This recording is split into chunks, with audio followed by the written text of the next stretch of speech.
Good evening, everyone. I'm Rachel Kraft from NASA's Office of Communications. Welcome to tonight's briefing about the status of Orbital Science's third commercial resupply mission to the International Space Station. Orbital's Antares rocket suffered a catastrophic anomaly shortly after it lifted off at 6:22 p.m. Eastern Time. Here to share more about today's events are, on the phone, Bill Gerstenmaier, Associate Administrator of NASA's Human Exploration and Operations Mission Directorate. Joining us here, Frank Culbertson, Executive Vice President and General Manager of Advanced Programs Group at Orbital Sciences. Bill Wrobel, Director of NASA's Wallops Flight Facility. And also joining us by phone, Mike Suffredini, NASA's International Space Station Program Manager. So we'll have some opening remarks. We'll then take a few questions. We'll start with a couple folks here in the room, and then I know we have many on the phone as well. For those dialed in, when it's your turn to ask a question, please limit it to one and press *1 on your phone to ask a question. And we'll go ahead and start with Bill Gerstenmaier. Thank you, Rachel. Again, I would just reiterate that launch is a really tough business. And when we look at all these events that occur flawlessly and go well, we need to recognize just how difficult and demanding this business really is. And tonight's events really show the difficulty that it takes for us to do this task of delivering cargo to the space station. Orbital will lead the investigation along with the FAA, and NASA will be a participant in the investigation. I think we're disappointed in this activity, but we have confidence in Orbital to understand the problem and to get back flying when they're ready to go fly. In terms of space station, we're in good shape from a consumables supply standpoint on space station. There was no cargo that's absolutely critical to us that was lost on this flight. The crew is in no danger, and Mike will give some more details about the other flights that are coming up and other activities that are occurring. But again, no problem with station. We're in good shape from a consumable standpoint. And again, we just feel for Orbital, and we want them to understand what occurred and get us back flying as soon as they're ready to go do that. So thank you. Okay, Frank. Thank you very much, Rachel, and thank you, Bill. This is a tough evening to be talking about our mission, but it's important that we share with you what's going on. On behalf of Dave Thompson and the entire Orbital team, we do want to express our disappointment that we were not able to fulfill our obligation to the International Space Station program and to deliver this load of cargo, especially to the researchers who had science on board and the people that were counting on the various hardware and components that were going to the station. It's a tough time to lose a launch vehicle like this and its payload. It's not as tragic as losing a life associated with it, and so we're very happy to report that there were no injuries, and the safeguards both in flight and on the ground worked as they should have, and all we lost was hardware. That hardware, however, is very important and very high value to the company and to our customers. Our team worked very hard to prepare it. We conducted a lot of testing and analysis to get ready for this mission.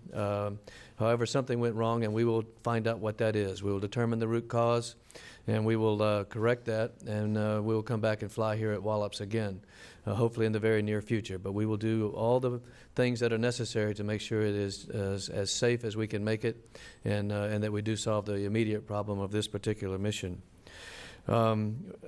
The investigation will include evaluating the debris that we will find around the launch pad and everything associated with it. With that, I do want to caution the public, and Bill will speak a little bit more about that.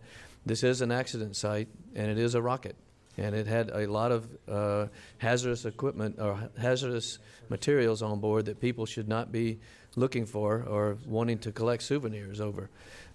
If you find anything that washes ashore in the local area or came down on your farm or in your yard, please make sure that you call the number that Bill will give you or contact the local authorities, and definitely do not touch it and keep people away from it.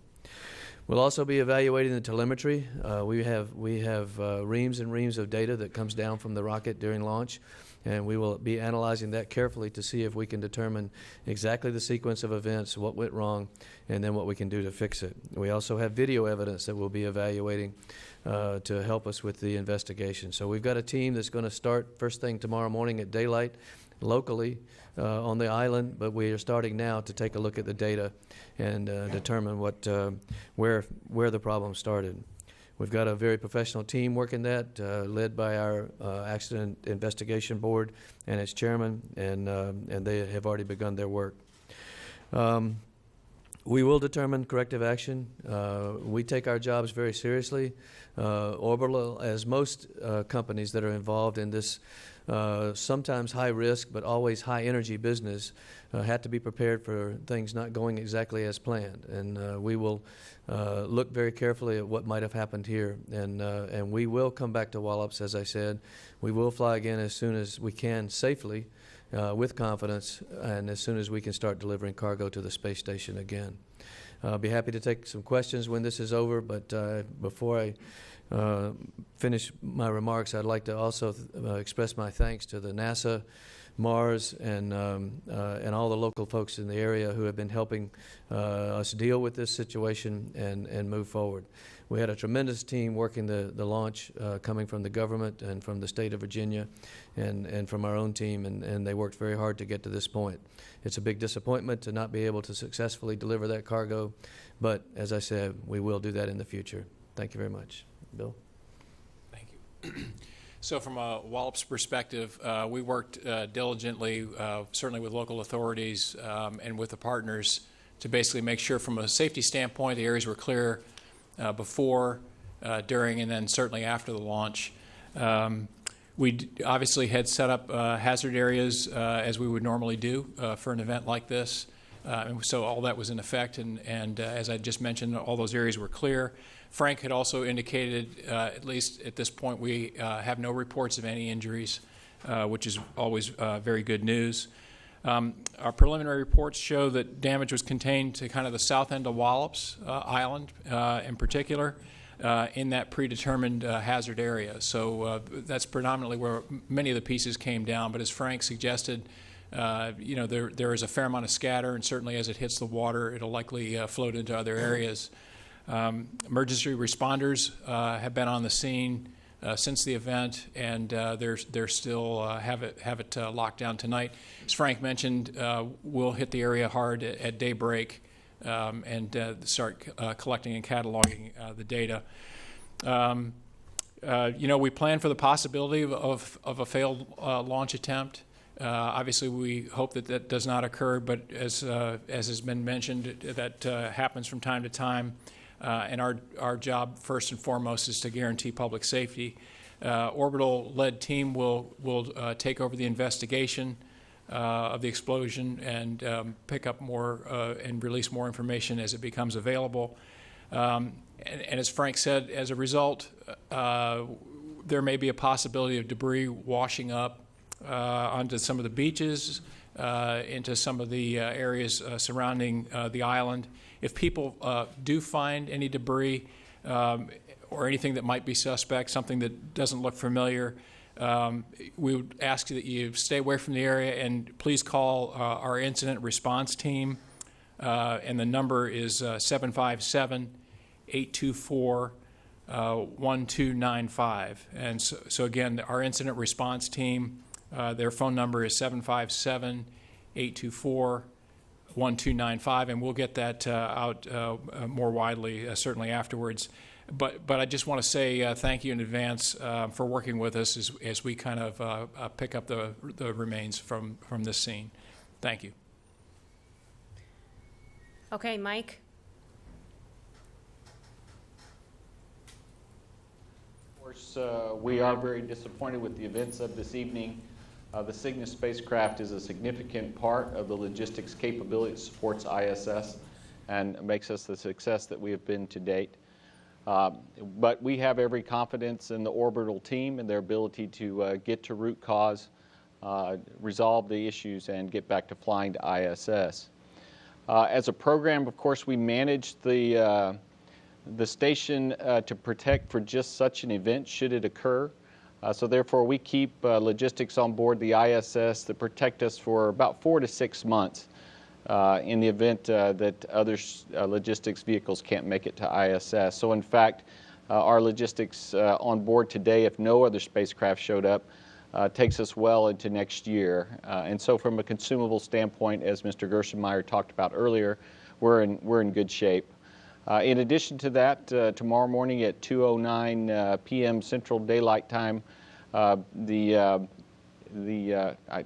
pause because I think that's going to be Central Standard Time. But anyway, the Progress vehicle will launch out of Baikonur and be on its way to ISS. And SpaceX, of course, also has a flight. They have the range for December 9th.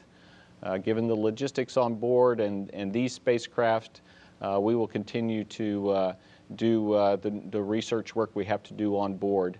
Of course, we did lose hardware with this flight. We lost quite a bit of research hardware, which we'll work to with the different providers to recover and get them opportunities back to space station.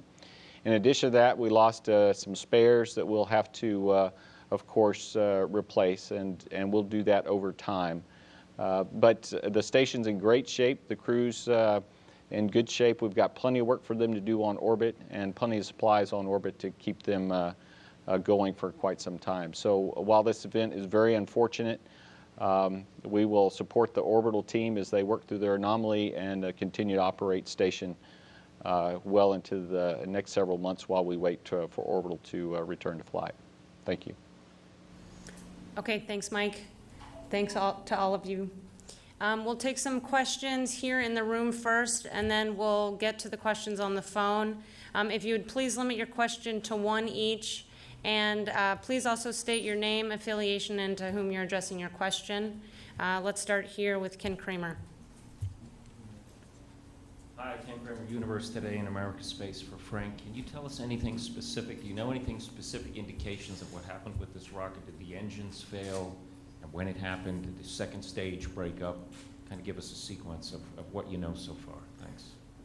What we know so far is pretty much what everybody saw on the video. The ascent stopped. There was some, let's say, disassembly of the first stage, it looked like, and then it fell to Earth. We don't have access to all the data yet because of the way the accident investigation proceeds. We lock it all down, and then we go through a very methodical process to recreate that data and evaluate it. So we don't really have any early indications of exactly what might have failed, and we need some time to take a look at that, both from a video and a telemetry standpoint. Stephen. Thanks. Stephen Clark with Spaceflight Now. For Bill Wrobel, a little more information on what you're seeing out there right now. Are the fires extinguished? Have the fire crews even got in yet to the island area? And I have a follow-up.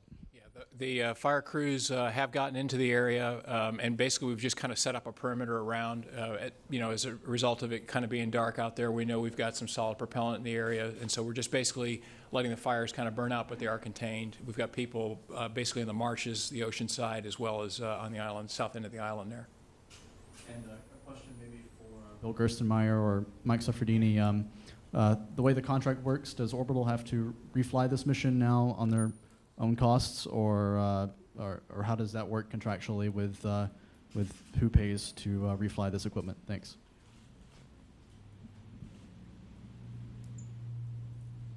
So I'll answer that question. The contract is set up so that we have a compensation in the case that we don't make it all the way to orbit, and we'll work with Orbital to get the hardware that didn't make it to this flight onto ISS at some time in the future. But the contract does allow for these sorts of events, and it does provide for an ability to eventually get the hardware to orbit.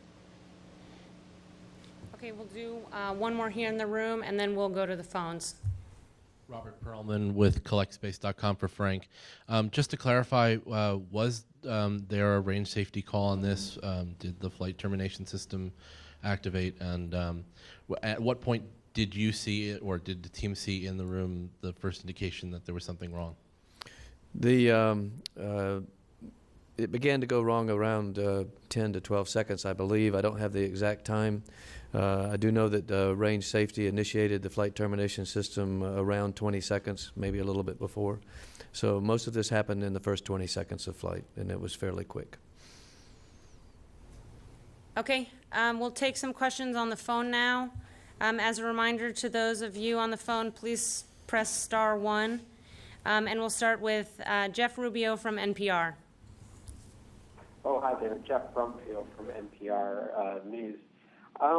I guess I was wondering, can you describe anything about the science that was lost? I mean, are these things that can't be replaced? And also, has the Wallops facility been completely destroyed by this accident? What was the second? Couldn't quite hear the second question. Was the Wallops facility, the launch pad, completely destroyed by the accident? It sure looked powerful. Yeah, I think at this point it's too early to comment on how bad the damage is to the pad.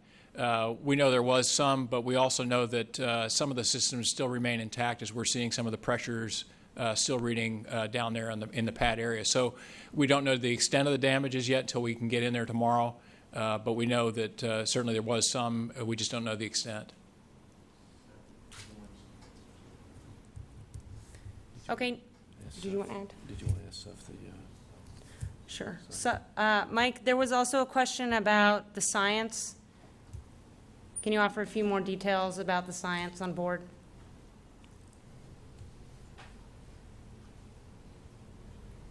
Passive that we're taking to orbit as a backup. But all of these things can be replaced and will be over time.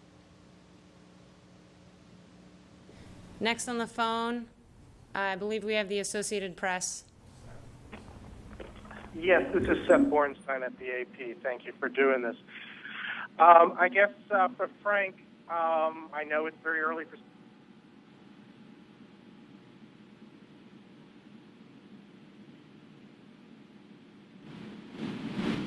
Hey, can you bring back...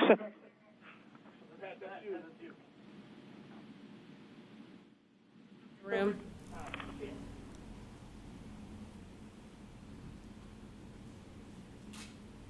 Okay, let's see. Do we have any more questions in the room here?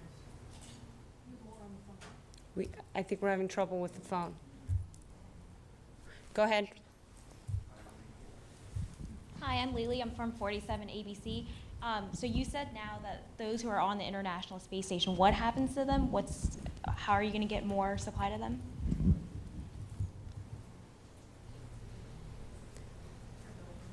Let's see, Rachel, I guess I should handle that one. Tomorrow morning, well, first of all, we have plenty of supplies on board Space Station. So the crew has all the food, water, and other consumables necessary to support them well into next year. I think if no other vehicle showed up, we can go all the way to about the March timeframe. So we have quite a bit of supplies already on orbit. In addition to that, we have a number of other logistics vehicles that support the station. Tomorrow morning, there will be a progress launch out of Baikonur to ISS, so it'll arrive to ISS about 8 in the morning.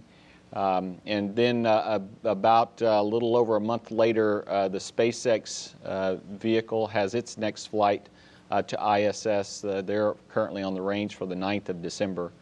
We'll probably rearrange its manifest a little bit to make up for some of the items that perhaps we want to exchange for items that were lost today. But I don't expect that to be dramatic just based on the manifest that was already planned for that. So we have other logistics capability to ISS, which of course is the strength of the program to have multiple dissimilar systems that can provide supplies to ISS. So we have plenty of capability to continue to support the crew on board.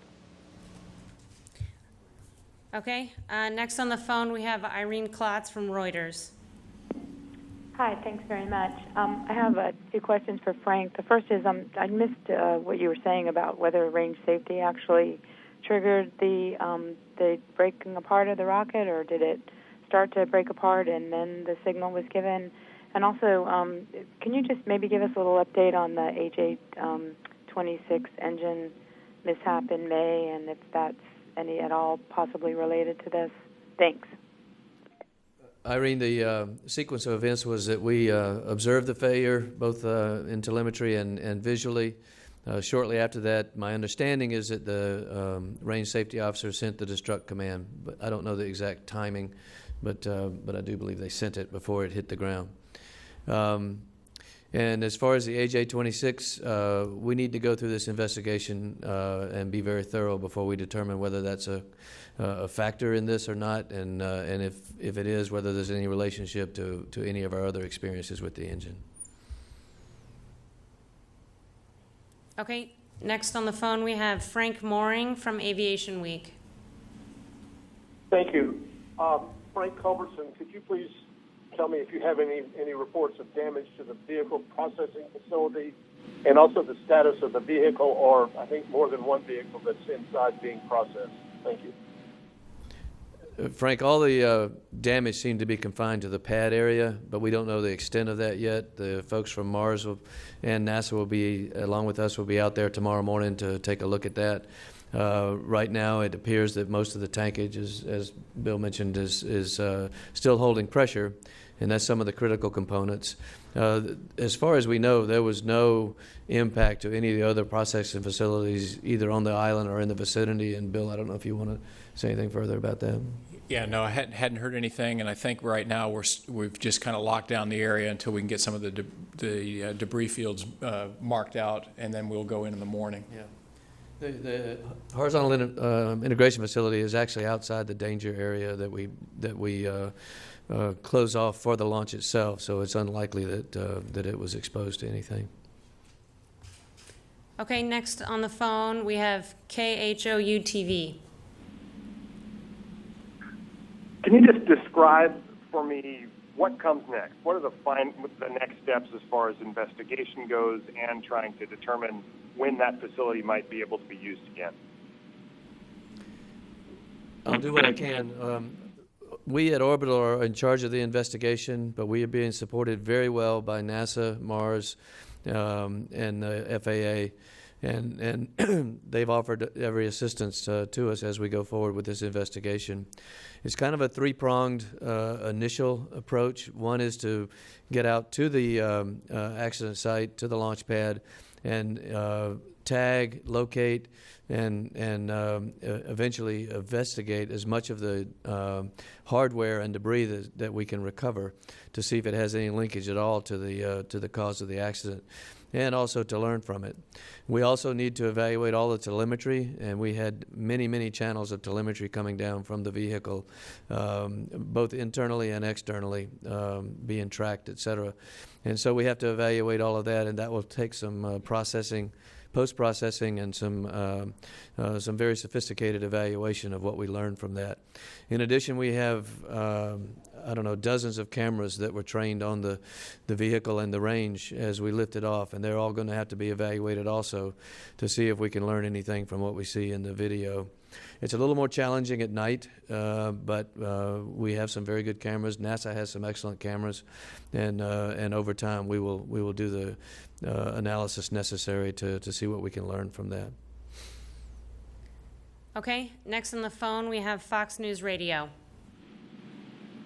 Good evening, Evan Brown, Fox News Radio. Thank you for doing this. I'm curious, we've heard from NASA that their timelines for getting logistics to the station are workable, but what about for Orbital? What happens now with regard to delaying your activities? Does this delay any future flights that you have, and what are your backup plans if in case the pad is significantly damaged and unusable? Well, right now, this is the only pad that's certified for launching the Antares rocket, so repairing it will be one of our high priorities. We'll work very closely with the state of Virginia and with NASA to make sure that is done as quickly and safely as possible. As far as next steps for the Antares, we will not fly until we understand the root cause and the corrective action necessary to ensure this doesn't happen again. And it's way too early to tell how long that might take. We will go through the proper processes. We'll do it professionally and thoroughly, and we'll make sure that we have experts from our customers and others to consult with as we go forward. But I can assure you we will find out what went wrong, and we'll correct it, and we will fly again. Okay, next I think we have Seth Bornstein from the Associated Press back with us. Thank you. Can you hear me now? You sound good, Seth. Okay, good. Frank, I'm a little confused here about the timeline, and I know it's so recent. I thought you said 6 seconds afterwards the explosion happened, and then you talked about 12 to 20 seconds afterwards. And did the explosion, in other words, and the other part of this is how much of the explosion was in the rocket, and then how much of this was by the range safety officer? I mean, in other words, did we see was it mostly the interior explosion and then finished off by the range safety officer? What time did the anomaly start, and at what time did the range safety officer push the destruct button? And finally, for Gerst, how confident are you in terms of the rocket engines out there for uncrewed rockets? There seems to be an issue that's surfacing every now and then about rocket engine availability and sometimes reliability. Sid, that was a fairly complex question, and I know you would like to have all of those specific answers, such as timing and what percentage of the damage was caused by what. I also would like to have those answers. Unfortunately, I have not been able to review the video with a stopwatch to give you the exact timing, and we will certainly get to that ASAP, and we'll report that as quickly as we can. And in terms of what part of the rocket was responding to the failure that occurred and what part was responding to the range safety officer's actions, we'll determine that too and get that out to you. I should say that we will be giving periodic updates as we go through the investigation, as we learn new information, and as we validate it and make sure that we're putting out accurate information. We'll give you updates as necessary, either via press releases or via conferences such as this. But we will definitely keep the public informed of what we're learning and what our actions are going forward. And Seth, this is Bill Gerstenmaier. Your question on rocket engines and launch vehicles in general. I think, again, our teams have a historical perspective of what typically can go wrong during a launch, and we watch very carefully those systems. Propulsion is clearly one of the areas that is critical to rocket performance, and we'll continue to monitor that to make sure we understand it. Orbital does a green run of these engines down at Cygnus prior to flight to make sure they're really ready to go fly. There's a lot of teams of experts that look at all this hardware and make sure that it is really ready. So when we go commit to a launch, there's a team of experts kind of overseen by NASA, as well as all the Orbital team, that have done a really rigorous job of understanding that what's going on with the vehicles, or anything unique, and is it really ready to go fly. And we'll continue to learn from this investigation. I think Orbital will do an excellent job, understand what the failure was. As Frank said, we'll figure out what the failure is, we'll fix it. We'll learn from it. We'll actually take that learning and expand it to other rockets and other engines so we can improve our launch industry overall. And we'll make the maximum advantage out of this terrible thing that occurred to us and this loss of hardware. Again, it's good no personnel were lost. That shows our procedures were good in the fact that we kept people away and kept their distances clear. The factor processing facility appears to be in good shape. We'll confirm that in the next couple of days, is also promising. So our things worked right. We'll learn from this. We'll get ready to go fly, and we'll go fly again at the right time with Orbital. Okay, next up we have Tom with CNN.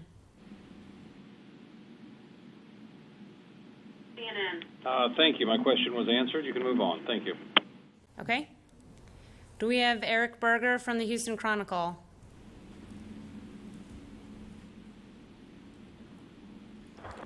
Okay. Alan Boyle with an MSNBC. Please, from Suffredini, whether there was any reaction from the space station crew about what happened, and two, whether there is anything that would have to be shifted around on the manifest for the SpaceX cargo flight, because you need to get something up sooner rather than later, for example. We did inform the crew immediately after it occurred. They actually, we had to feed up to them, so they were also witness to it. They were disappointed and knows that the team is going to work through the anomaly and get back to flight soon. Of course, they are well aware that they have plenty of resources on orbit to get along for some time, and the vehicles that are coming up here in the near term. So I'm certain they were disappointed, but as true professionals, they continued on with their task at hand. And your next question was? Sorry, I've forgotten.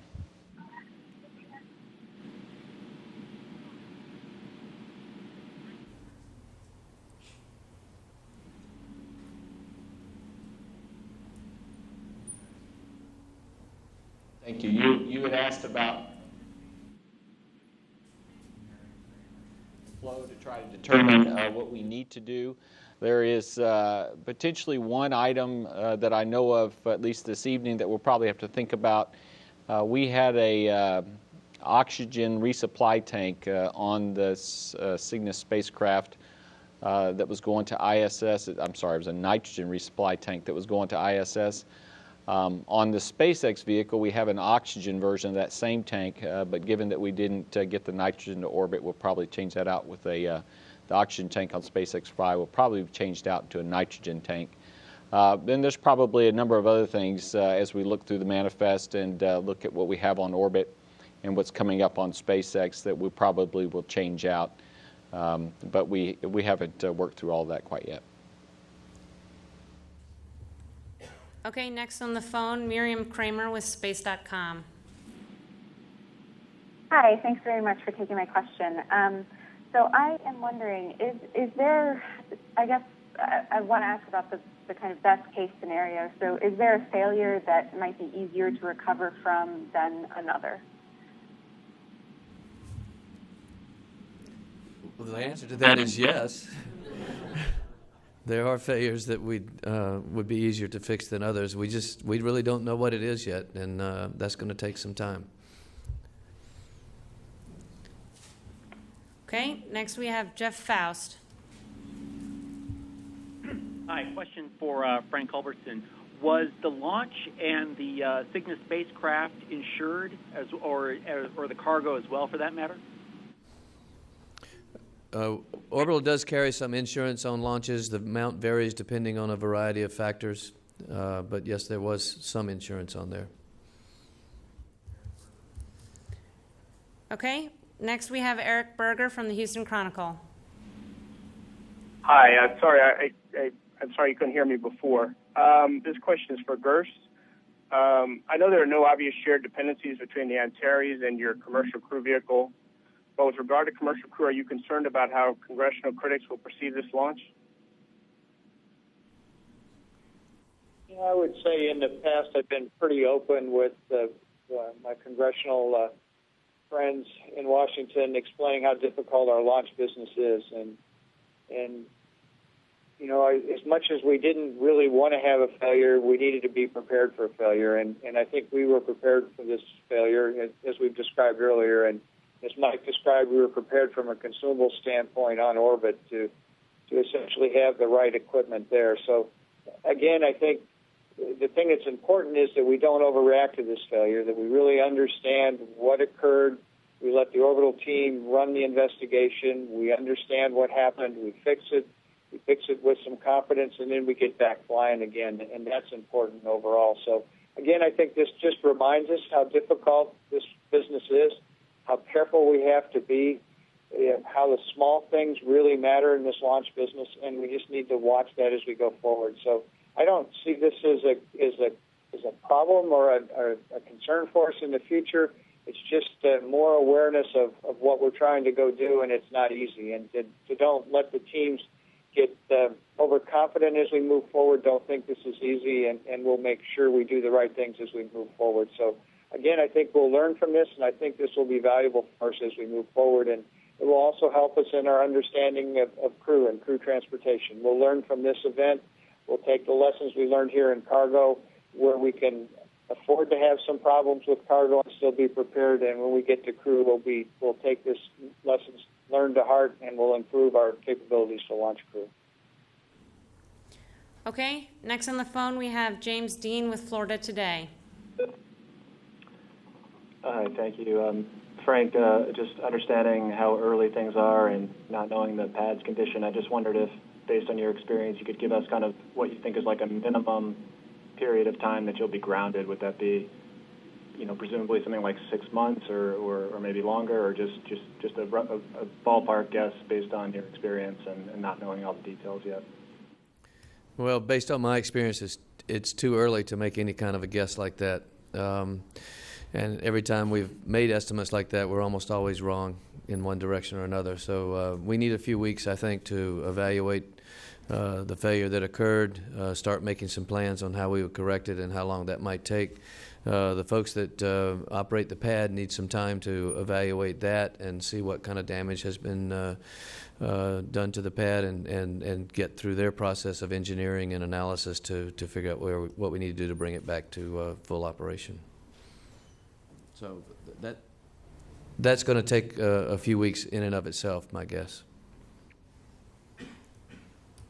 Okay, next, Emily from Channel 47. Hi, everybody. Thank you so much for taking my question. My question is, in terms of the fuel, I mean, obviously this rocket carried a lot of fuel.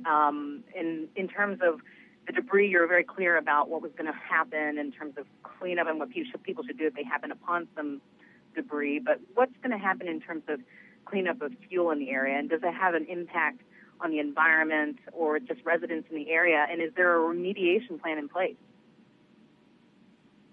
The first stage of the rocket was fueled by liquid oxygen and kerosene. I would guess that most of the kerosene burned, given what we saw on TV. The liquid oxygen will eventually dissipate and into the atmosphere. Some of the fuel was solid rocket fuel on the second stage, and we have to handle that very carefully. We don't know yet what the condition of the second stage motor might be, so that's part of the investigation and part of the very careful entry into that area that we have to execute tomorrow morning to see where the solid rocket might be. In addition, the spacecraft itself had hypergolic fuel, which consists of hydrazine, nitrogen tetroxide, and we have to make sure that in fact is handled properly and, if necessary, make sure that it's dealt with. So that's one reason we highly encourage people not to try to enter this area or get close to it, either from the water or the land, and certainly don't go souvenir hunting along the beach. Okay, next we have Colin Campbell from the Baltimore Sun. Hi. My question was just basically whether there's an estimate for how much, in terms of cost, was lost on this rocket overall. Well, the full cost of the rocket and the spacecraft itself is over $200 million. We don't know the full cost of this particular impact and the effect on the ground systems yet, so it'll take some time to evaluate that. Okay, we'll take a couple more here in the room, and then we'll conclude. Let's go here in the front. Hi, Doug Money, TMCnet. This is to Bill Wrobel. How large is the danger zone or keep out zone from pad 0A? Number one, and number two, I assume that currently that part of the island is basically under isolation until tomorrow morning. No firefighters have been out there or anything like that. You're just letting everything burn. Yeah, you're correct on that. Is that right now we've just got people that are basically securing the perimeter basically on the land side, and then also on the marsh side and on the water side. The initial area that we set up is an 8,500 foot perimeter. However, that changes drastically as we go downrange during flight. I don't know if you've ever seen any of the contours, but at some point we've got some 1,400 square miles of area that we're have people stay out of. So it changes, and this was fairly early in the flight, so it's bigger than the 8,500 feet, but it's certainly not the 1,400 square miles. Okay, and we'll take a final question here in the room. Let's go in the back. My name is Rebecca Moore. I'm with NASA Social. First, I'd like to say thank you from all of us, especially who are here, to your remarkable team who kept those of us in the vicinity safe. We are truly grateful for that. However, my question is, I'm getting messages coming in from Twitter, and many people are wanting to know why it is that Orbital decided to go with an engine design that was perhaps a little bit older. I know that you don't know the reason exactly right now as to what the failures were, but they are asking a lot of questions as to what led up to that decision for that kind of engine design. You're right. We don't know whether the engine was involved in this or not, and that's something we'll try to determine as quickly as possible. The history of this engine has been well documented in both our proposals to NASA for carrying cargo, as well as in the general media. Basically, this was an engine that was designed to carry cosmonauts to the moon. A number of them were bought by Aerojet several years ago to be refurbished and Americanized and provided to American industry. It's an extensively tested engine. It is very robust and rugged, and it goes through extensive testing by a team at Stennis Space Center before it's ever installed on the rocket and used as the power plant. So these engines were taken through the normal testing, acceptance testing, and pressure testing, etc., both at Stennis and here at Wallops prior to the launch. So we didn't see any anomalies or anything that would indicate that there were problems with the engine. The engine was available to us. It was quite proven in testing in Russia. And when you look at it, there are not very many other options around the world in terms of using power plants of this size, and certainly not in this country, unfortunately. Okay, well, I'd like to thank everyone for joining us this evening. As appropriate, Orbital and NASA will be providing updates on our websites and on social media. And again, for those in the local area, you can report any debris to the incident response team. That number is 757-824-1295. And for more information, you can visit NASA at www.nasa.gov.